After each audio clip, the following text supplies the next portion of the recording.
In the sealed archives of the Vatican, there exists a file that has never been officially catalogued. Inside that file are 12 letters written in Latin, dated between 1847 and 1852. Each letter begins with the same words, "Father, I have sinned unforgivably," and each one is signed by a different nun from the same convent. When these letters finally reached Rome in 1853, the cardinal who read them ordered they be sealed forever. No one was to know what they contained.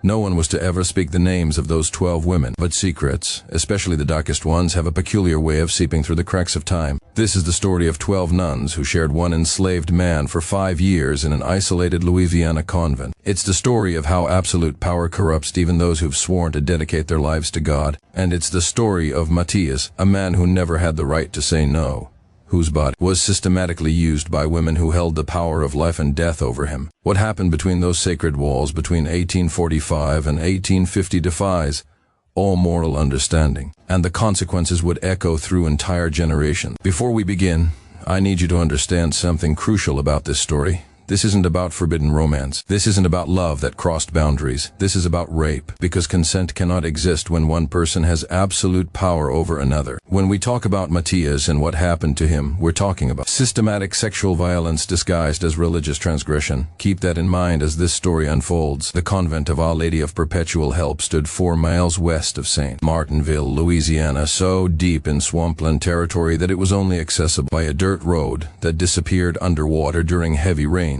It was a 2-story building constructed in 1838 with bricks made from river clay, surrounded by oak trees draped in Spanish moss that hung like funeral veils. 12 nuns lived there, under the rule of the Sisters of Charity. All were young. The oldest was 34, the youngest barely 23. They had taken perpetual vows of poverty, chastity, and obedience. They taught the daughters of wealthy planters in the area. They embroidered liturgical vestments they sold to sustain the convent. They prayed the canonical hours 7 times a day, beginning with matins at 4 in the morning. To the outside world, they were the perfect image of religious devotion. To maintain the convent's operations, the Mother Superior, Sister Teresa Burrow, had purchased 4 enslaved people, 2 elderly women who worked in the kitchen and laundry, a 50-year-old man who tended the gardens, and in March 1845 they bought Matías. The bill of sale that survives in the parish archives of St. Martin records the details with cold bureaucratic precision. Matías, black male, approximately 24 years of age, 6 feet in height, robust build, no visible defects. Sold for $850 by the planter Eugene Lafleur. What the bill of sale doesn't mention is why Matías had been sold. Lafleur considered him dangerous, not because he was violent. Matías had never raised his hand against anyone. He was dangerous because he knew how to read. He had learned in secret, watching the planter's children during their lessons. Lafleur discovered this when he found Matías reading an old newspaper in the stable. The beating that followed left scars Matías would carry his entire life. But instead of killing him, something that would have been perfectly legal, Lafleur decided to sell him to the nuns. Religious women, he reasoned, would pose no danger. Matías would be isolated from the world, unable to use his literacy to cause trouble. For the first 6 months, everything worked exactly as expected. Matías worked from dawn until dusk. He repaired roofs, chopped wood, fixed fences, maintained the chapel. The sisters never spoke to him directly. Communication was done through Sister Porteria, who left him written lists of tasks each morning. Matías ate alone in a small cabin behind the main building. He slept there too. His contact with the nuns was minimal, functional, appropriate for the relationship between enslaved property and religious owners. Then Sister Maria Louise began working in the herb garden. At first, there was no conversation. They simply worked in proximity. But gradually, Sister Maria Louise began asking questions about the plants. Matías, who had worked in gardens his entire life, knew the names, the uses, the best growing conditions. His answers were brief, careful. He knew that speaking too freely with a white person, especially a nun, could be dangerous. But Sister Maria Louise kept asking questions, and something began to happen in those conversations. Matías stopped being an object to her. He became a person with knowledge, with thoughts, with a presence she found increasingly difficult to ignore. In December, during a particularly cold afternoon, she brought him hot coffee while he worked repairing the tool shed. It was a small gesture, but it crossed an invisible line. Enslaved people didn't receive casual gestures of kindness from their owners.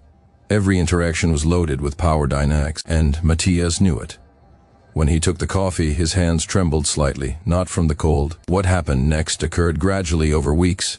Longer conversations, moments of eye contact that lasted a second longer than appropriate. Sister Marie-Louise began finding reasons to be wherever Matías was working, and one January afternoon in 1846 in the tool shed, she crossed the final line. She initiated physical contact. She touched his hand.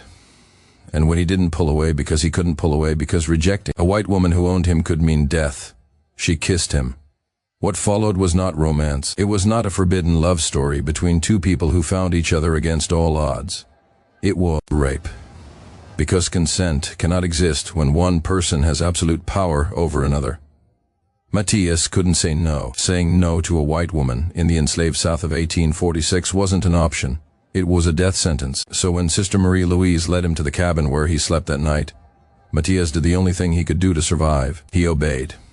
Over the following weeks, Sister Marie-Louise came to his cabin regularly, always at night, always in secret. And Matías, trapped in a nightmare from which he couldn't escape, continued obeying. But the weight of what she was doing began to crush her.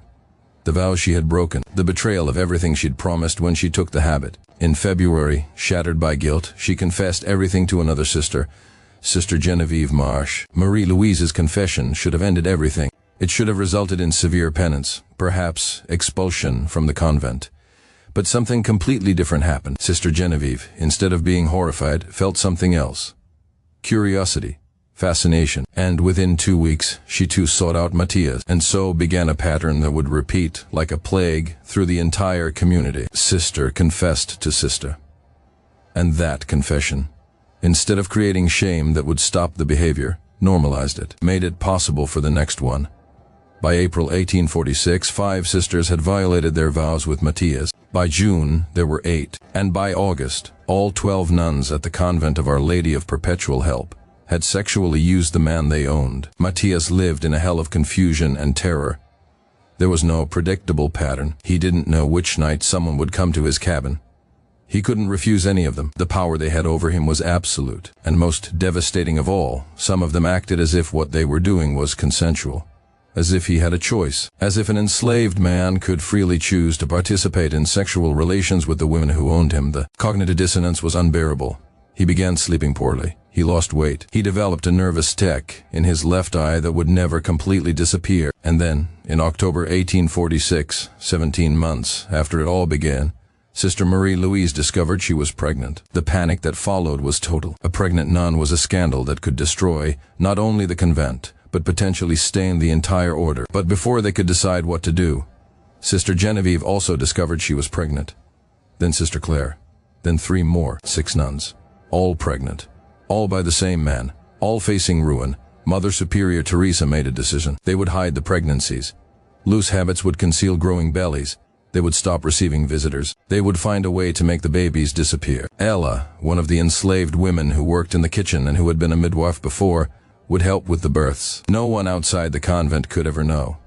The first baby was born on January 3, 1847.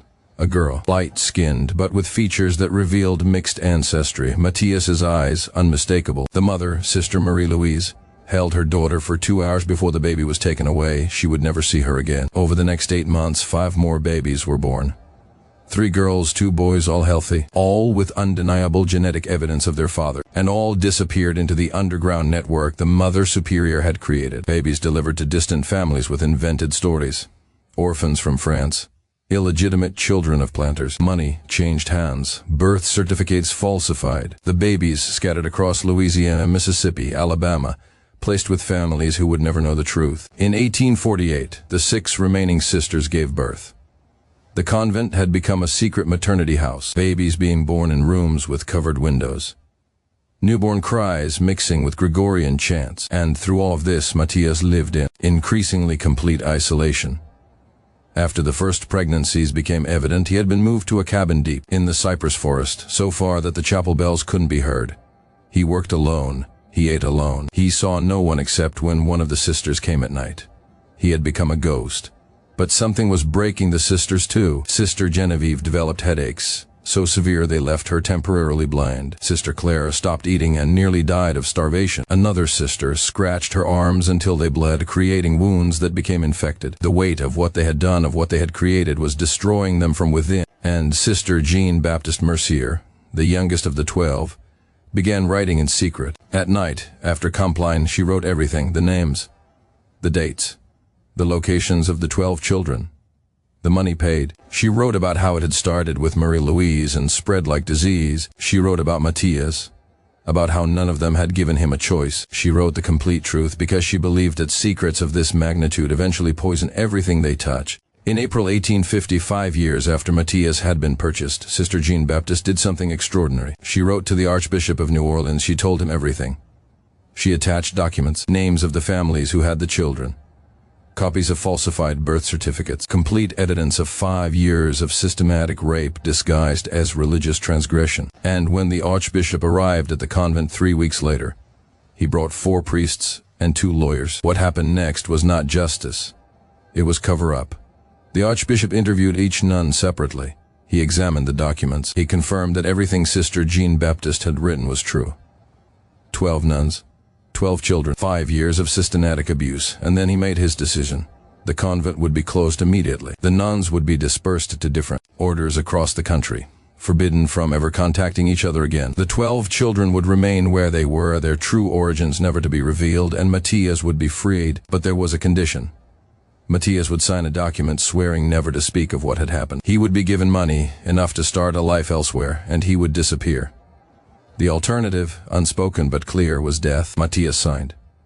On May 15, 1850, he received his freedom papers. They were signed personally by the Archbishop, an unusual detail that would later help historians verify this story. He was given $200 and a letter of introduction to a church in Cincinnati that helped formerly enslaved people establish new lives. And then Matías walked away from the convent of Our Lady of Perpetual Help and never looked back. The 12 letters the nuns were required to write, confessing their sins to Rome, were sealed in the Vatican archives, where they remain to this day. The official records state only that the convent closed due to financial difficulties. The names of the 12 sisters were systematically erased, as if they had never existed.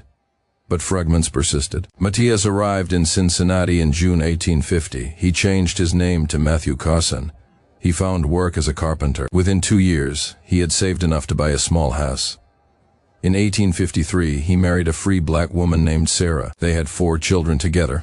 Church records show he attended Mass regularly for decades. He died in 1884 at age 61. His obituary described him as a respected craftsman and voting member of the parish, with no mention of Louisiana, no reference to the 12 children he had fathered without ever being able to refuse. To everyone who knew him in Cincinnati, he was simply a free man who had built a good life. The 12 children grew up scattered across the South. Some were raised as white, others as free black people, depending on the tone of their skin. None ever knew the truth of their origins. They married, they had children, they died without knowing the story of their conception. But genetics persisted, unexplained traits appearing in descendants, light eyes in families of dark eyes, height without explanation, markers that passed through generations, silent signals of a buried secret. The convent of Our Lady of Perpetual Help was sold in 1852 and converted to a warehouse. It burned in 1868. By 1890, even the ruins had disappeared beneath the swamp. The exact location was lost. The official church records show only that the convent closed due to financial difficulties. The names of the 12 nuns were systematically erased as if they had never existed. But fragments persisted. Matías's bill of sale, his freedom papers with the Archbishop's unusual signature, birth certificates with details that didn't match, letters of introduction in forgotten church archives, scattered fragments that only made sense when connected, and Sister Jean-Baptiste's confession finally found in 1987 in the archives of a church in Mobile, revealing everything. This story forces us to confront uncomfortable truths about power, consent, and human nature. 12 women who had sworn to dedicate their lives to God systematically raped a man who had no power to refuse them. It wasn't romance.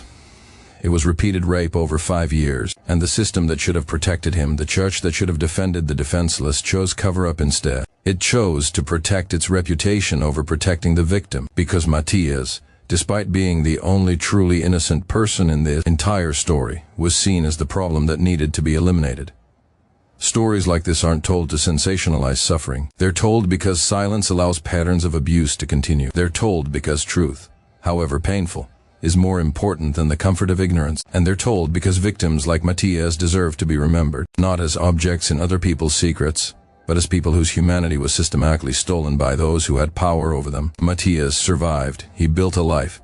He had a family who loved him, but he carried the scars of those 5 years until his death. And somewhere in the sealed archives of the Vatican, the letters from 12 nuns still wait, permanent testimony that even those who profess the highest ideals are capable of the darkest acts when power is absolute and victims have no voice. If this story disturbed you, good, it should, because the only thing more dangerous than knowing this history is forgetting it ever happened. This is Buried Truths, where we uncover the history they don't want you to know. If you want to see more stories like this, subscribe and hit that notification bell. We post every Saturday with suppressed slavery history that challenges everything you thought you knew. Comment below.